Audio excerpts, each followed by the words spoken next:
Hey everybody, will this work here once again?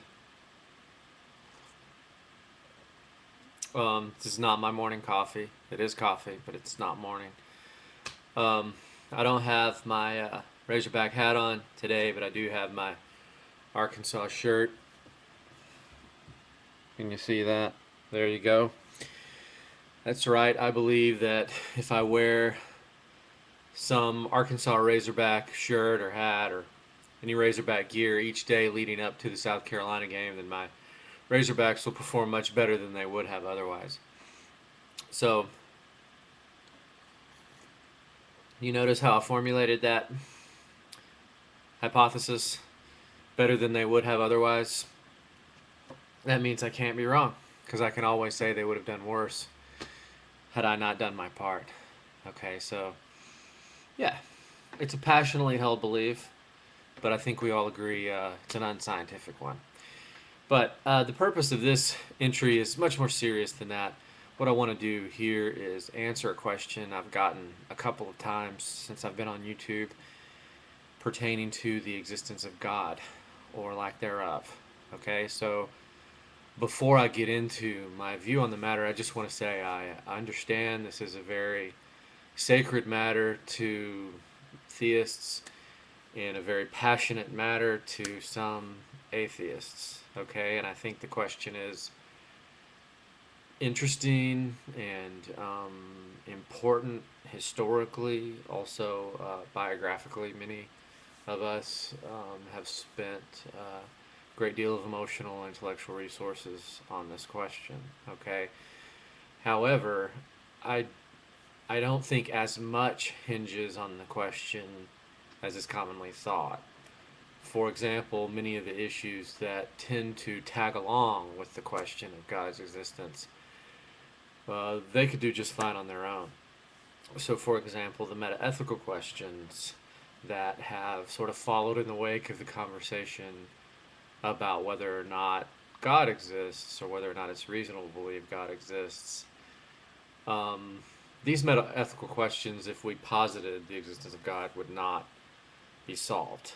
Also, if we decided tomorrow that no creator God exists, we wouldn't be any closer to an answer. Of course, I suppose that would eliminate divine command theory, but moral skepticism would not necessarily follow, is what I mean.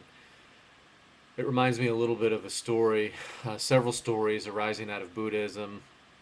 One, a follower or disciple of the Buddha asked the Buddha, Lord Buddha, is it true that there is a God? And Buddha said, no. So that follower, at some future date, was arguing with another follower of the Buddha who believed either that there was a God or that the Buddha professed that there was a God. And so they were arguing. The follower who had had the experience with the Buddha dragged his interlocutor right up to the presence of the Buddha and said, Lord Buddha, isn't it true that there is no God? And the Buddha said, no. Okay, the Buddha also told one of his followers once, I'm not sure if maybe the same follower, you are like a man who has been struck with a poisonous arrow, but you refuse to be treated until you can know the name and the nationality. I'm sure I'm butchering the story somewhat, but the point is that the victim of the poisonous arrow attack, that it's ridiculous to deny treatment simply because you don't know everything about the attacker. The Buddha said, um, even if there is a God in heaven, you're still here with all your problems. Okay, so that's not perfectly analogous because what the Buddha was trying to do something much more broad and big than what I'm doing, obviously in this entry. But I think it's somewhat analogous in that, just in the sense that I think people commonly assume or believe that a lot hinges, that's more or less everything hinges on whether or not God exists. And I just want to be clear, my primary interest, my primary mission, sort of here, the reason that I started doing my own blog entries or video blog entries is because I'm really interested in metaethics, and I know that people are passionate about that on YouTube. Now, the reason they're passionate about that may be because theists and atheists like to argue in that metaethics is just one of the sort of things that emerges from that argument. Okay, so having gotten that all out of the way, I technically am an agnostic.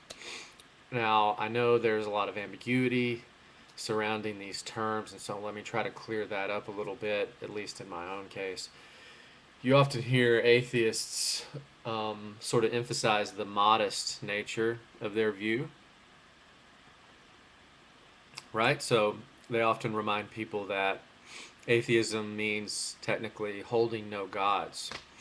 And so if you take the word apart, trace its etymological origin, that's what it means. And so you sometimes hear that even religious people are atheists, with one exception, with the exception of the God they choose to believe in. Okay, but I think that there's enough stability in the way that these words are used in our common discourse. There's enough stability to allow us to use the words reliably. They have a connotation. Okay, I understand agnosticism the term has a very specific history as well. I want to propose what I think is a helpful distinction between atheism and agnosticism, and it traces back to Bertrand Russell's example of the flying teapot. Okay, many of you have probably already heard of this. So the flying teapot, it was Bertrand Russell's rebuttal to theists who, in their favor, argued that God's existence cannot be disproven. And Bertrand Russell pointed out that he could not disprove that there is a teapot orbiting the Earth. Okay, and I think that's a very effective rebuttal, insofar as anyone on the other side believes that God not being amenable to disproof is actually a point in their favor, because we could go on all day about things that we could make a very long list of things that we cannot disprove, but nevertheless we find no reason to believe in. Okay, now I think that example gets pushed a little too far sometimes, though, and this is where my proposed distinction comes in. I think that many atheists, I know not all, and it's not a necessary condition of being an atheist necessarily, but the way that these groups are evolving in our contemporary society, I think many atheists believe that the question of whether or not there is a creator God is somehow akin to the question of whether there's a teapot orbiting Earth. In other words, they're both ridiculous, okay? My view as an agnostic is that the question of whether or not there's a teapot orbiting Earth is merely rhetorical. It's merely an argumentative device. On the other hand, the question of whether or not there is a God that created the universe, I think, is a timeless human question. It's a quite natural thing to wonder, okay? And it's important to many people. I don't think it's obvious that there is not a God, while I do think it's obvious that there's not a teapot orbiting Earth. Okay, now again, they're the same in the sense that they both cannot be disproven, and so Bertrand Russell's sort of invocation of the teapot was very relevant to the argument, insofar as there is an argument from people believing in God, stating that God's existence cannot be disproven. Okay, so I want to endorse the teapot argument, but just in a very limited realm. And I want to say the question of God's existence is not just for stupid people, not just for superstitious people. So suppose you call me a friendly agnostic. One of my favorite videos, I favorited a video from my philosophy advisor, Andrew Eshelman. The video talks about an award he received from my college, a very well-deserved award in my book. But in Philosophy of Religion that I took from him, we talked about friendly and unfriendly atheists. An unfriendly atheist, I think, a real easy candidate to include in this category is Chris Hitchens.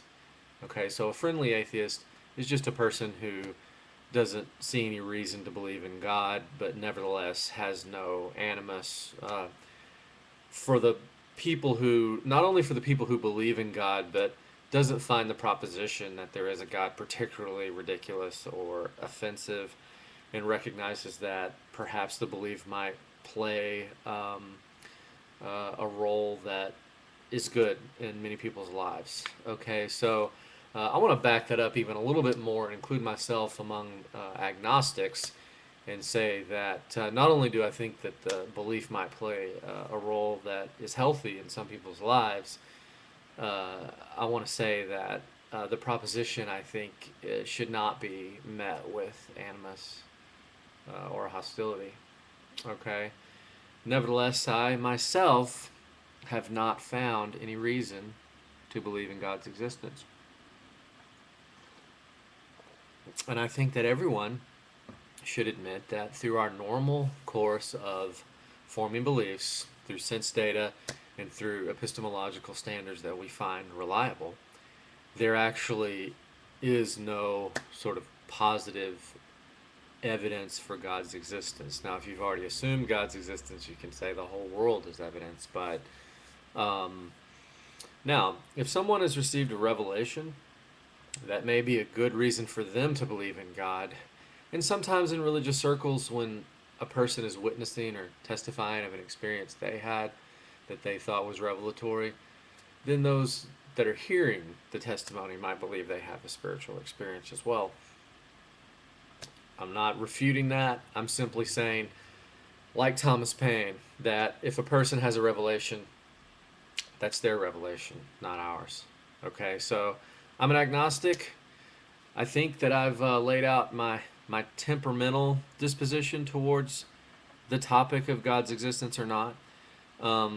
I hope to focus mostly on metaethics from here on out, but am not completely shut down